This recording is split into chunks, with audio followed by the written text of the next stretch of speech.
Bonjour à tous, bienvenue à l'église Nouvelle Vie Dieppe. Tellement hâte de pouvoir vous revoir. Je vous propose une mission ce dimanche. On va sortir du confinement. Vous êtes prêts à sortir du confinement? On va partir, on va prendre les transports en commun et on va sortir du confinement. On y va tous ensemble, vous êtes d'accord? Voilà ce que nous dit la Bible. Elle nous dit « Rendrez grâce au Père, dites-lui merci au Père, parce qu'il vous a rendu capable d'avoir part à l'héritage de ceux qui lui appartiennent. Et il vous a délivré de la puissance des ténèbres, il vous a délivré de ce qui voulait vous enfermer, il vous a délivré des lois qui veulent vous confiner à la maison, vous confiner dans vos problèmes, vous confiner avec vos manières de cogiter et tout ce qui peut nous traverser l'esprit dans ces moments-là. Il veut vous sortir du confinement, de la prison du confinement, et il veut vous transporter.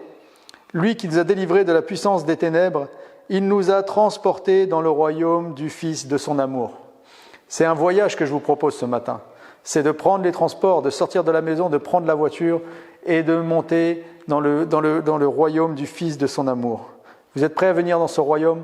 On va chanter tous ensemble à la gloire de Dieu qui nous transporte. Avec lui, nous ne serons jamais confinés. Nous serons toujours dans un royaume différent de celui qui est la réalité. Parce que c'est ça notre Dieu. Ce n'est pas un Dieu qui nous laisse seuls, mais qui nous emmène avec lui. Bienvenue à l'église et bonne louange. Soyez transportés dans la présence de Dieu.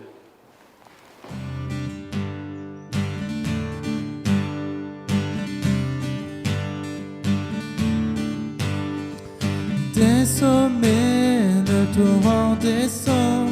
Sur son parcours, il répand la fraîcheur. Dans les prairies et dans les vallées, la source déborde, la rivière est ici. Le fleuve de Dieu nous invite à danser. Le fleuve de Dieu nous remplit de vie. Le fleuve de Dieu fait jaillir nos rires. Crions de joie, car le fleuve est ici. Crions de joie, car le fleuve est ici. Le fleuve de Dieu bouillonne de vie. Ceux qui s'approchent sont restaurés. Ceux qui s'attardent le long des rives reviennent affamés, assoiffés du Seigneur. Le fleuve de Dieu nous invite à danser. Le fleuve de Dieu nous remplit de vie. Le fleuve de Dieu fait jaillir nos rires. Crions de joie, car le fleuve est ici. Crions de joie, car le fleuve est ici. À la montagne, nous retournons, trouver la présence du Seigneur. Et sur les bords du torrent, nous courons, nous louons Jésus dans la danse et les rires.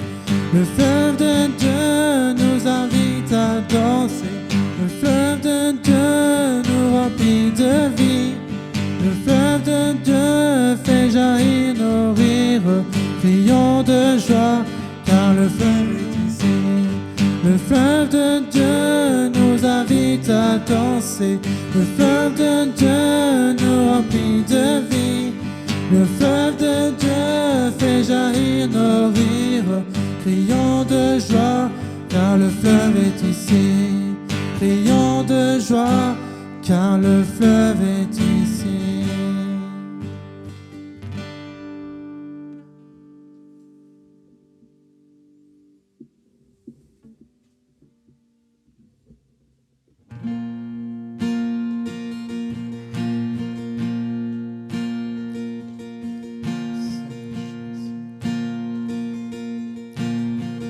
Tu es le pain de vie, rompu pour mes péchés. Ton corps sur cette croix, meurtri pour me sauver. Je me rappelle la cour déversée par amour. Cette alliance par ton sang me redonne la vie. Alléluia.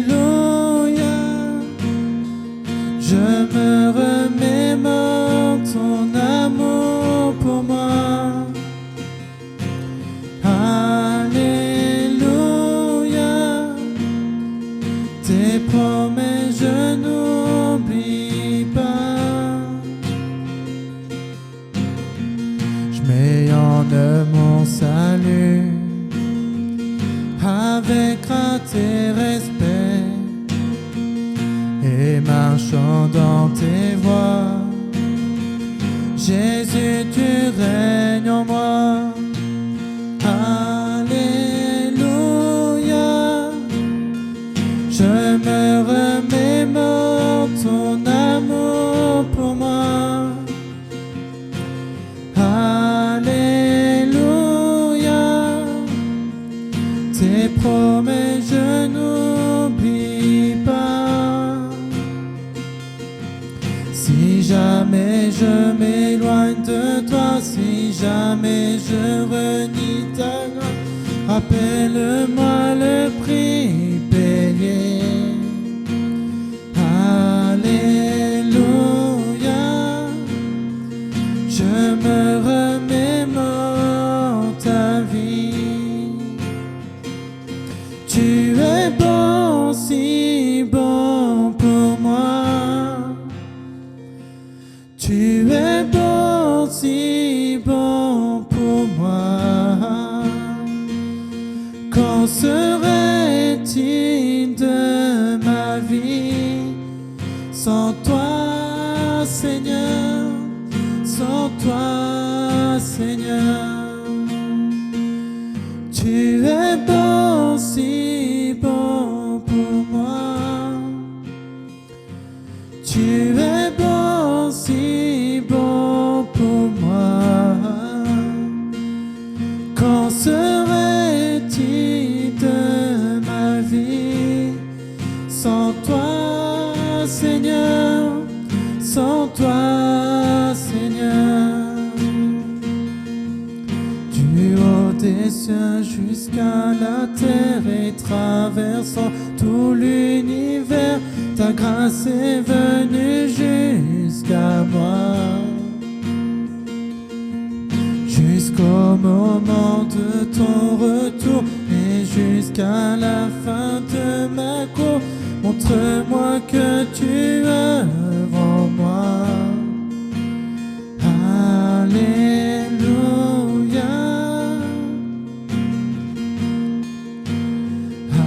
Alléluia.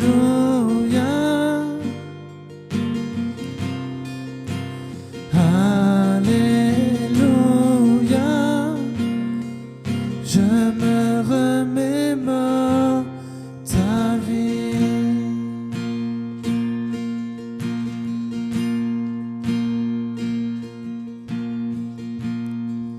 Seigneur, je veux te donner mon cœur, Seigneur. Te donner ma vie, Seigneur. Merci pour ce moment, Seigneur Jésus.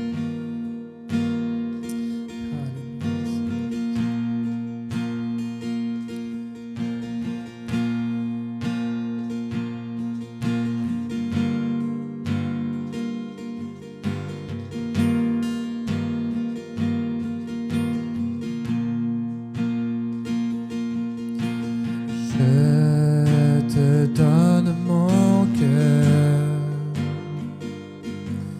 il ne m'appartient plus. Ce que j'ai de meilleur, tout est pour toi, Jésus.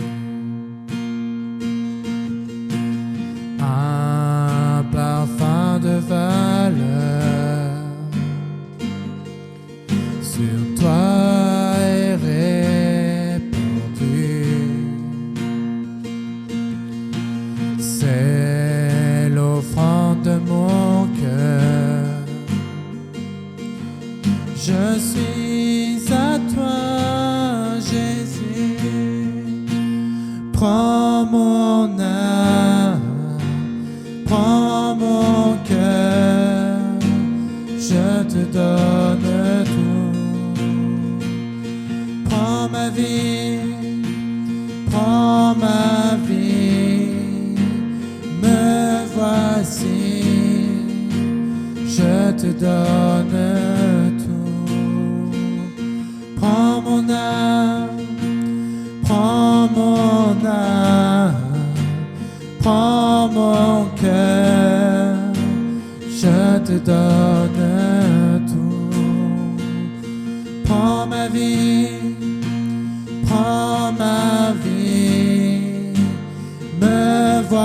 voici, je te donne tout. Prends mon âme, prends mon âme, prends mon cœur, je te donne tout.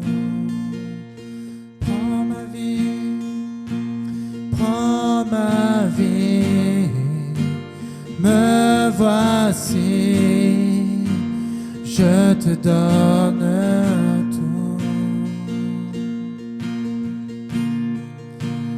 Mon cœur est à toi, tout à toi.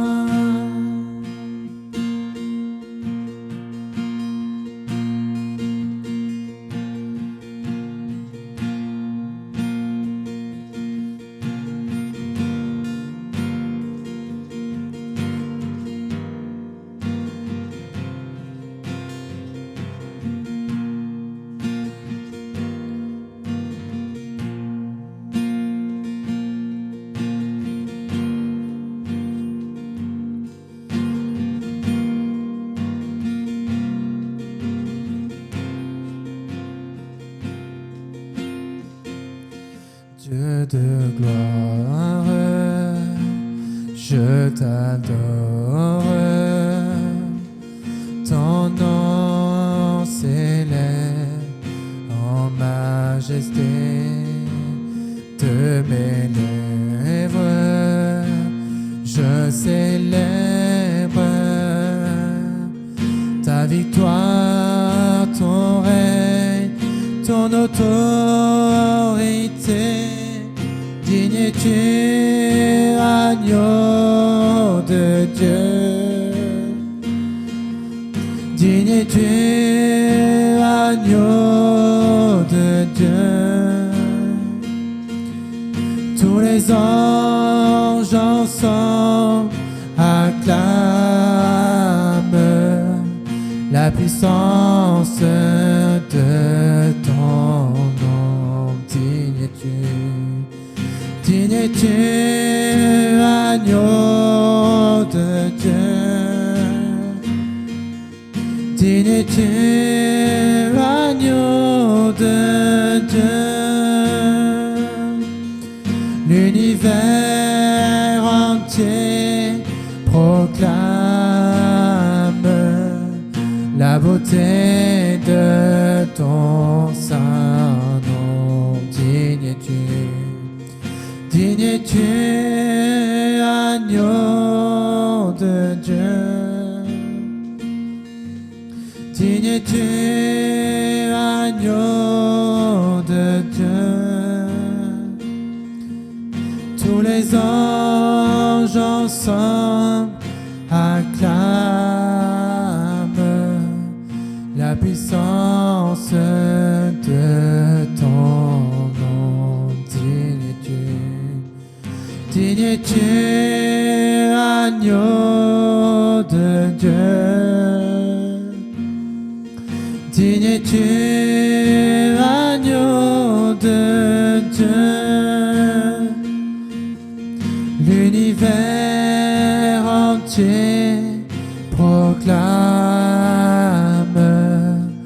la beauté de ton saint nom.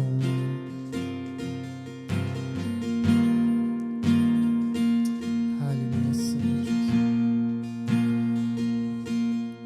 Seigneur, merci pour ta présence. Merci de bénir tous ceux qui sont dans l'armée, Seigneur Jésus. De bénir tous nos frères et sœurs, Seigneur, qui regardent ce moment, Seigneur. Sois loué, béni, Seigneur. Merci pour ce qui va être encore apporté, Seigneur, pendant ce dimanche, Seigneur, pendant ce moment de louange, Seigneur. À toi toute la reconnaissance, Seigneur Jésus. Sois loué, béni, Père. Amen. Amen. Voilà, merci David pour ce bon moment de louange. J'espère que vous avez apprécié à la maison. Et maintenant, on va passer à un moment aussi super important dans le culte, c'est la table de Jésus. Vous savez, Jésus il vous invite à manger le plus souvent possible. Plus on va aller manger chez Jésus, plus on va avoir des forces, plus on va avoir de l'énergie, plus on va avoir nos pensées renouvelées.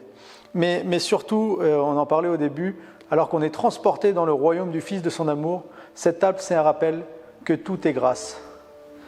Et que toutes tes fautes, ce que tu peux faire de mal, ce que tu peux regretter, et vous savez, comme moi, enfin si vous êtes comme moi, vous savez qu'on vit avec beaucoup de regrets. Sur des journées, des fois, plusieurs regrets s'accumulent, dire pourquoi j'ai fait ça, j'aurais pas dû. Et là, vous avez ce sang qui vous dit, c'est pardonné, tu peux repartir, tu peux remarcher de l'avant. Mais ça ne s'arrête pas là. Jésus a aussi parlé de son corps, a aussi parlé que tu ne repars pas juste pour dire « Ah ben, je vais retourner comme d'habitude, puis je reviendrai me demander pardon pour mes péchés. Je redeviendrai chercher ma rédemption et la rémission que j'ai par son sang. Mais je vais prendre aussi son corps. Je vais prendre aussi un peu de sa nature en moi. Et sa grâce va me porter aussi dans mes réussites. Parce que je ne suis pas là pour me battre contre le péché. Je suis là pour l'écraser. Je suis là pour lui dire « Tu n'as pas autorité sur ma vie ». Alors ce que je vous propose, en prenant ce pain, c'est vraiment de dire « Merci Jésus parce que tu vis en moi. Et je vais marcher avec toi avec conscience que tu es en moi pour me faire réussir ce que je ne réussirai pas. » Vous pouvez manger le pain avec moi.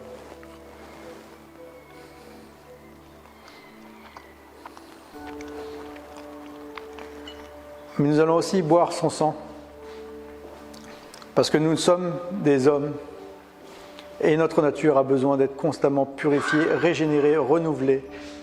Et le sang de Jésus-Christ est la seule chose qui peut faire ça pour les êtres humains. Alors je vous propose de boire le sang de Jésus, vraiment en reconnaissant que tu me laves de tout péché, je deviens blanc comme la neige.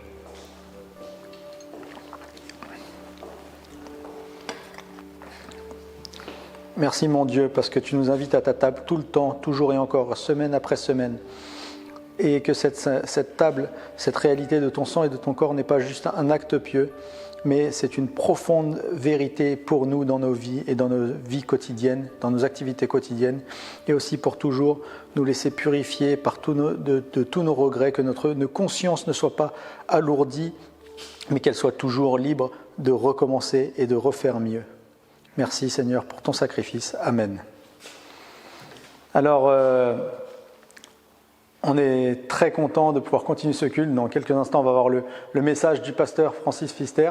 Mais juste avant, je voudrais vous donner quelques annonces, de belles annonces. Et dans ces annonces, je voudrais dire vraiment un grand merci. Un grand merci pour tout ce que vous faites pour l'Église, pour votre fidélité, pour à quel point vous continuez à nourrir la maison dans laquelle vous priez tout le temps, toute l'année.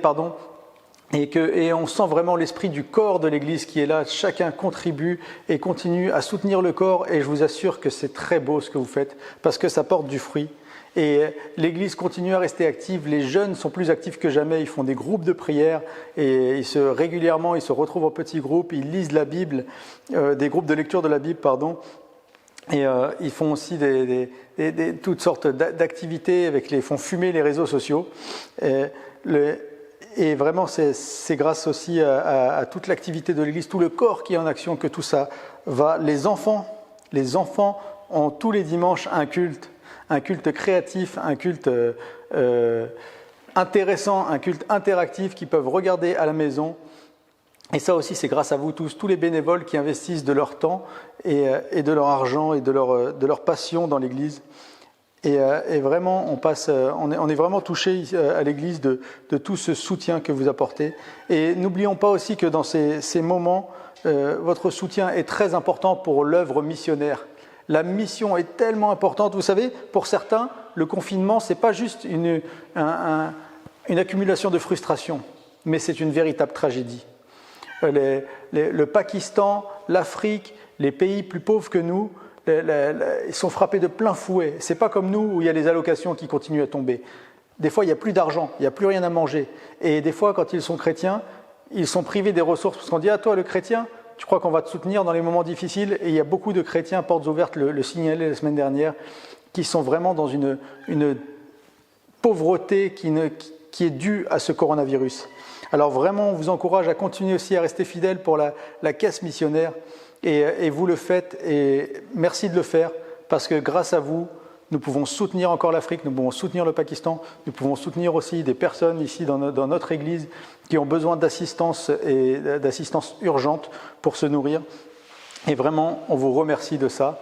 Et au nom de toute l'équipe, on vous encourage à continuer parce que c'est la beauté du corps de Christ. Alors sur ce, je vais donner la parole au pasteur Francis qui va vous apporter un beau message sur la foi. Bonjour, bien chers frères et sœurs, bienvenue à l'écoute du message de la parole de Dieu pour ce dernier dimanche du mois d'avril. J'espère que vous allez bien, comme nous allons bien. Nous vivons ce moment, ma foi bien, évidemment. On languit un petit peu de revoir les visages des uns et des autres, mais nous avons le téléphone, nous pouvons communiquer et le plus important, c'est que tout le monde va bien et que nous soyons tous encore dans la joie des enfants de Dieu.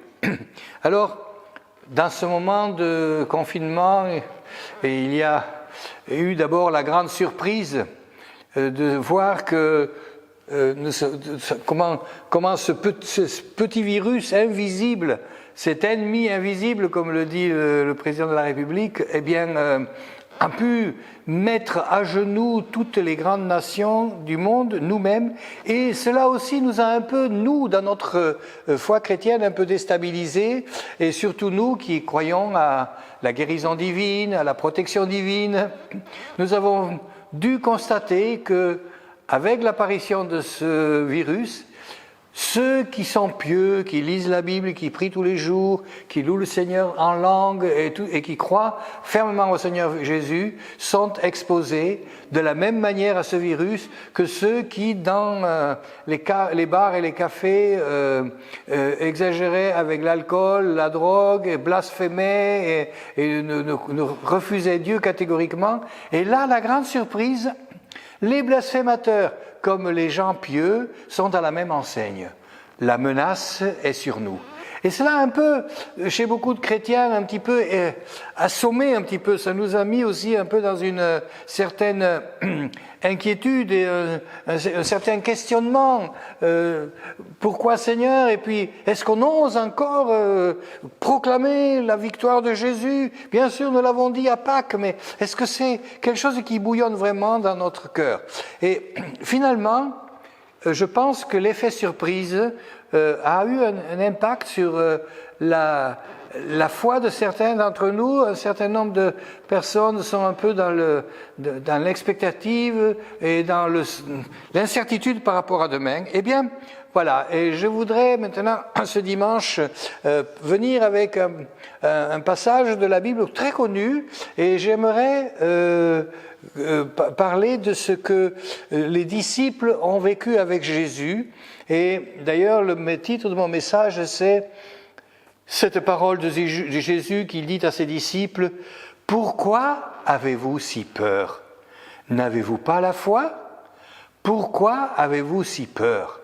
Eh bien, voilà, alors nous allons lire ce passage. Je vais demander à Anne de venir le lire. C'est dans l'évangile de Marc, si vous avez votre Bible sous les yeux, au chapitre 4, versets 35 à 41. Ce même jour, sur le soir, Jésus leur dit: « Passons à l'autre bord. » Après avoir renvoyé la foule, ils l'amenèrent dans la barque où il se trouvait. Il y avait aussi d'autres barques avec lui. Il se éleva un grand tourbillon et les flots se jetaient dans la barque, au point qu'elle se remplissait déjà. Et lui, il dormait à la poupe sur le coussin. Ils le réveillèrent et lui dirent: « Maître, ne t'inquiètes-tu pas de ce que nous périssons ?» S'étant réveillé, il menaça le vent et dit à la mer: « Silence, tais-toi !» Et le vent cessa, et il y eut un grand calme. Puis il leur dit: « Pourquoi avez-vous si peur? Comment n'avez-vous point de foi ?» Ils furent saisis d'une grande frayeur, et ils se dirent les uns aux autres: « Quel est donc celui-ci à qui obéissent même le vent et la mer ?» Merci. Voilà, donc ici, nous avons ce passage des disciples qui sont avec Jésus et là maintenant, nous allons essayer d'apprendre quelque chose par rapport à la situation dans laquelle nous nous trouvons et j'aimerais comparer la venue du vent, du tourbillon pendant que les disciples étaient en mer, justement avec cette vague du virus qui est venu déstabiliser beaucoup de gens. Alors, nous avons ici cette histoire où Jésus invite ses disciples à partir avec lui, il renvoie la foule et puis il nous est dit, et ensuite ils partirent avec lui et il dit à ses disciples, allons de l'autre côté. Les disciples, bons disciples, bon, j'allais dire comme nous les bons chrétiens de l'Église Nouvelle Vie, eh bien, ils sont obéis et on est parti dans la barque avec Jésus. Donc tout était programmé pour bien aller. Nous sommes avec Jésus, nous obéissons à sa parole et nous allons là où Jésus veut que nous allions. Et à ce moment-là, vient ce tourbillon qui va surprendre tout le monde. Alors, on n'a pas tous les détails du comportement des disciples, mais ce que nous savons, c'est que Jésus, qui était très fatigué, est allé dormir. Et la barque a commencé à basculer, à être presque chavirée, l'eau passait par-dessus bord et venait un peu arroser tout le monde, et Jésus dormait. Ça, c'est l'image que Jésus veut donner à chacune et chacun d'entre nous. Dans la tempête, ne crains pas. Dans la tempête, moi, Jésus, je peux dormir. Et pas n'importe quelle tempête, puisque les disciples, tout d'un coup, se disent, mais on va couler. Et là, on entend les disciples qui disent, mais on va couler, et Jésus dort. Mais que fait-il, Jésus? Il dort, et nous, on va périr. Et là vient cette crainte que Jésus ne comprend pas. Il ne comprend pas que les disciples puissent envisager qu'ils allaient périr alors que Jésus est avec eux. C'est important de savoir cela. Et d'ailleurs, quand on marche avec Jésus, on a parfois, nous aussi, l'impression que Jésus dort et ne nous entend pas et n'est pas là pour nous aider. Alors, dans les psaumes, nous lisons beaucoup de ces passages. Dans le psaume 4, verset 2, David dira « Tu m'as mis au large dans la difficulté de la vie.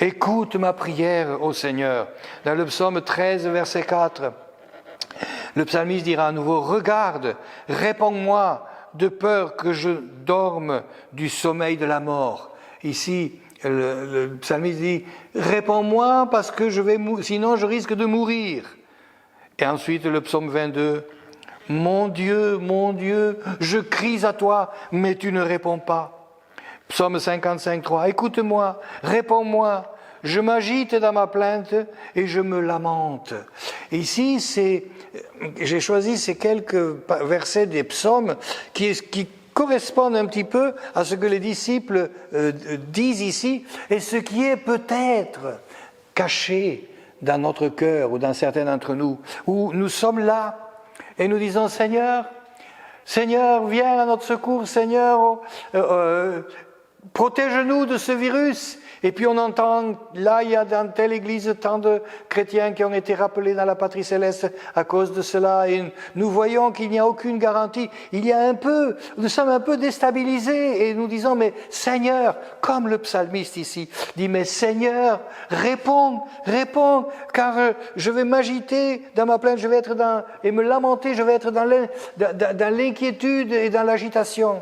Et c'est un peu ce que les disciples ici reflètent. Et nous voyons qu'il y a des moments, en marchant avec Jésus, nous sommes dans une certaine insécurité, nous sommes dans une certaine difficulté et nous sommes dans certains dangers. Et pour le coup, maintenant, le danger, il est là pour tous. Et nous ne savons pas trop comment faire. Et là, les disciples, eux, sont allés voir Jésus et sont allés lui dire « Seigneur, nous allons couler, tu ne te rends pas compte. Oh, des fois aussi, quand on prie, on a un peu envie de dire ça, Seigneur, mais tu ne te rends pas compte dans quel état je me trouve, tu ne te rends pas compte comme c'est difficile. Et puis, Jésus se réveille. Alléluia. Je voudrais dire ce matin, ma sœur, mon frère, toi qui es un peu dans l'inquiétude, Jésus va se réveiller dans ta situation. Il va parler dans ta situation. Parce que Jésus, là, à un moment donné, il s'est réveillé. Il ne dort pas jusqu'à ce que le bateau coule. Il se réveille avant. Et c'est ce qui va se passer dans la vie de celle ou celui qui est dans l'épreuve en ce moment et qui est un peu dans l'inquiétude. Je vais te dire, Jésus va agir avant que le bateau ne coule. Et puis voilà que les disciples donc voient que Jésus commande à la mer, à la tempête, tais-toi. Et la tempête s'est apaisée. Et j'ai envie de dire, nous devons aussi dire ça à cette pandémie. Au nom de Jésus, arrête-toi, arrête. Alors, c'est oser ce que j'ose dire ici, oui et non. Bon, on est en Normandie, on peut se permettre de dire oui et non. Je vais vous dire, chers frères et sœurs, bientôt, je commence à voir sur Internet, et bientôt je vais les citer, j'ai hésité, puis je me suis dit non, pour cette fois-ci ça va. On commence déjà à entendre des témoignages de frères et sœurs qui ont vécu un miracle de protection, un miracle de guérison dans la difficulté de ce virus. Je pourrais donner qu'un exemple qui est très public, le pasteur Samuel Peter Schmidt de l'église de Mulhouse, dont on a tant parlé, que les médias ont peut-être mis malencontreusement dans une mauvaise lumière. Il allait très mal, il allait de plus en plus mal. C'est lui qui le dit. On lui a proposé ces médicaments dont on parle en ce moment, et il a dit à son médecin qui s'occupait de lui à l'hôpital, « Je veux d'abord parler à mon fils qui est médecin et à ma femme. » Et il a dit, pendant la nuit, il a intercédé, il a dit, « Seigneur, je me mets devant toi, je mets devant toi mes promesses. Seigneur, toute ma vie t'appartient. » Il dit, « Je me sentais comme si j'étais en train de m'éteindre. Viens, Seigneur, à mon aide. » C'est lui qui le dit, et il dit, le lendemain, la fièvre avait baissé, et quand le médecin est arrivé pour lui donner les médicaments qui étaient prévus, ça n'a plus été nécessaire, et 2 ou 3 jours après, il sortait de l'hôpital. C'est une intervention divine chez ce pasteur qui, n'a pas fini avec le combat spirituel, parce que quand l'ennemi s'acharne, il n'abandonne pas jusqu'au jour où, comme le dit Dieu à Ève, tu lui écraseras la tête jusqu'au jour où Jésus dit maintenant à Satan, tu arrêtes, stop. Ce moment va venir. Et donc, nous allons voir de plus en plus comme ça des moments où il y aura, j'attends cela, avant que le bateau coule, il y aura la tempête. Et là, nous voyons que Jésus, alors nous voulons maintenant voir un petit peu le message de la leçon que Jésus a voulu enseigner. Parce que lorsqu'on voit que les disciples étaient avec Jésus, nous lisons d'ailleurs dans des passages de l'Évangile que les disciples, on n'est pas sûr qu'ils avaient vraiment compris ou qu'ils avaient vraiment adhéré à tout le ministère de Jésus. Ce qui, au début les a intéressés probablement, c'est les miracles,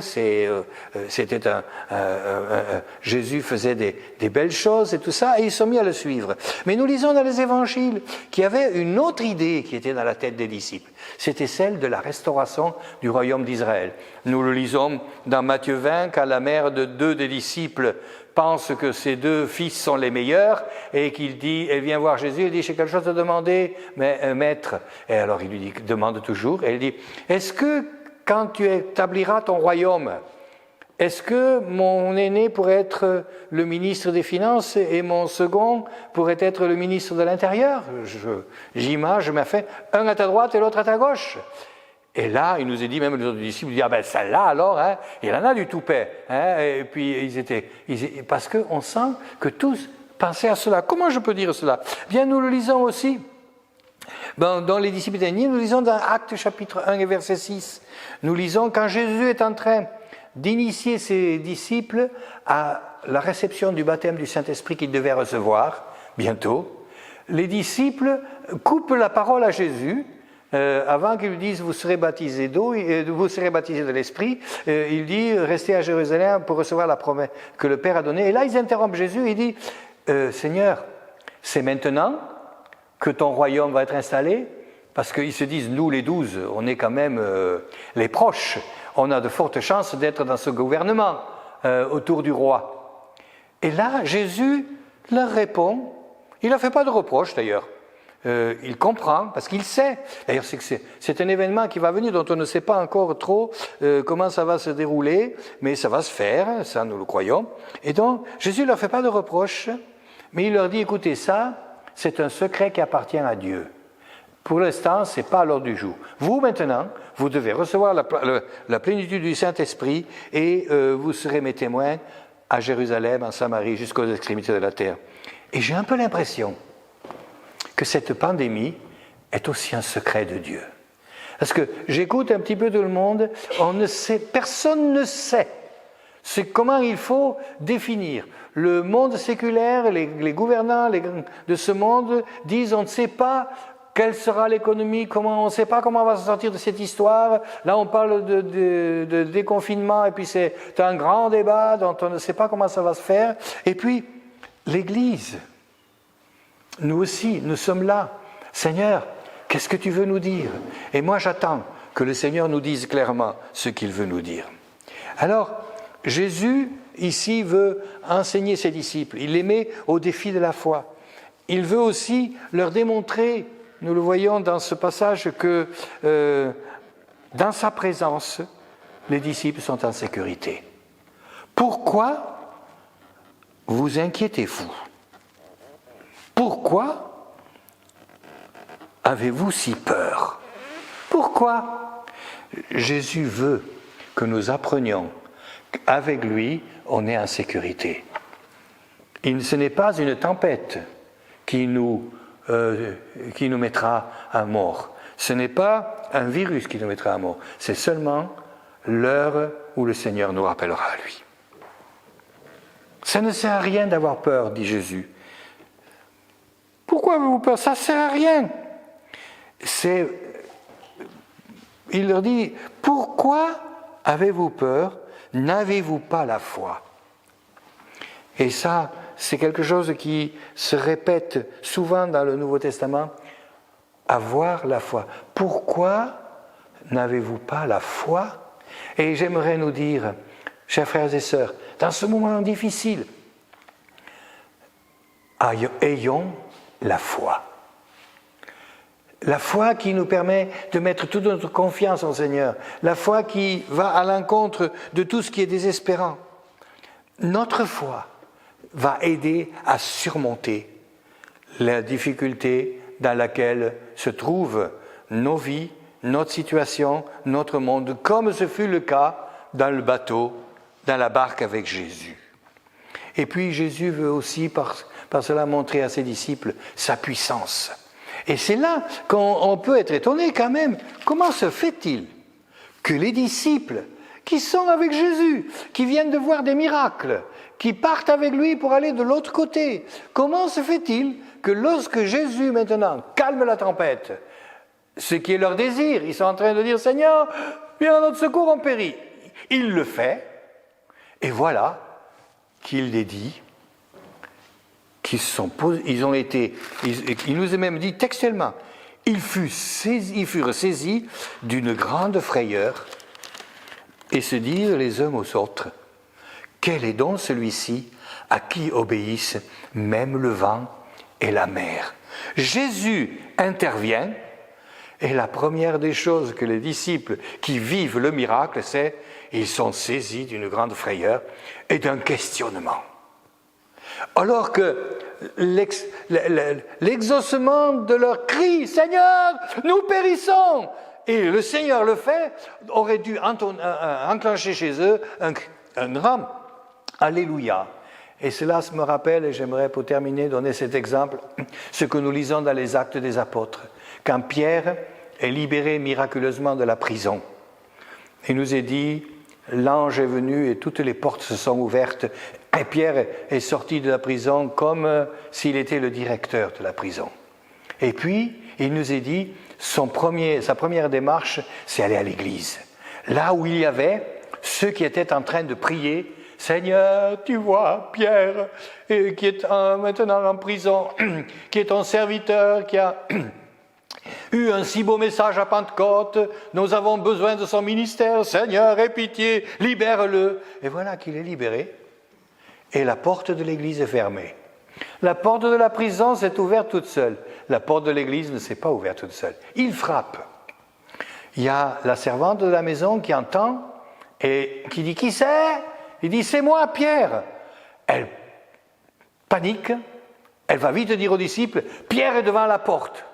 Tous ceux qui priaient « Seigneur, je t'en supplie, aie pitié !» Ils disent « Elle est folle, elle entend des voix. » On dirait aujourd'hui elle est devenue schizophrène. Hein?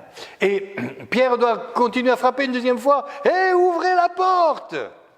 Alors finalement, les grands chrétiens qui priaient avec autant de hardiesse et de courage, enfin courage enfermé quand même par peur des représailles, et finalement, ils finissent par ouvrir la porte. Et là, nous est dit, il y a eu un peu tout le monde s'est mis à parler ensemble, et Pierre a dû leur dire « Bon, taisez-vous, je vais vous raconter mon témoignage. » Ce n'est pas toujours facile pour nous de comprendre ce que Jésus fait. Et même lorsque nous prions et qu'il exauce, peut-être, et là je crois que c'est quelque chose que l'Église doit apprendre par rapport à la prière. Nous avons souvent pensé que Dieu nous devait de nous répondre, parce que sa parole le dit, nous tenons sa promesse, et c'est vrai que la Bible nous encourage à se confier dans ses promesses. Mais moi, je dois mettre ma confiance dans les promesses du Seigneur, et je ne dois pas m'imaginer que je vais donner de l'ordre à Dieu de savoir quand il doit accomplir sa parole qu'il a dite, et si maintenant c'est le moment approprié. Et ça, c'est peut-être quelque chose qui serait intéressant de réfléchir aussi par rapport à la prière. Et ici, les disciples disent, mais qui est donc celui-ci ? Et là, nous voyons que le danger peut mettre notre foi en difficulté, mais là, même l'exaucement a mis la foi des disciples en difficulté, et nous savons que ça, c'était parce que Jésus voulait apprendre à ses disciples, mes chers disciples, quand je suis avec vous, vous n'avez rien à craindre. Quand je suis avec vous, peut-être aurez-vous des tribulations, peut-être aurez-vous des problèmes, mais quand je suis avec vous, si vous m'invoquez, je répondrai. Et quand je répondrai, je pense qu'il a dû leur dire en aparté, dites Amen, Alléluia, et pas qui est celui-ci ? Et chers frères et sœurs, j'aimerais que notre Église puisse vivre des expériences comme celles que nous avons vues ici, pas le tourbillon, peut-être que ça fait partie du lot, mais surtout que nous puissions voir que Jésus est toujours le même et qu'il agit au milieu de son peuple. Amen.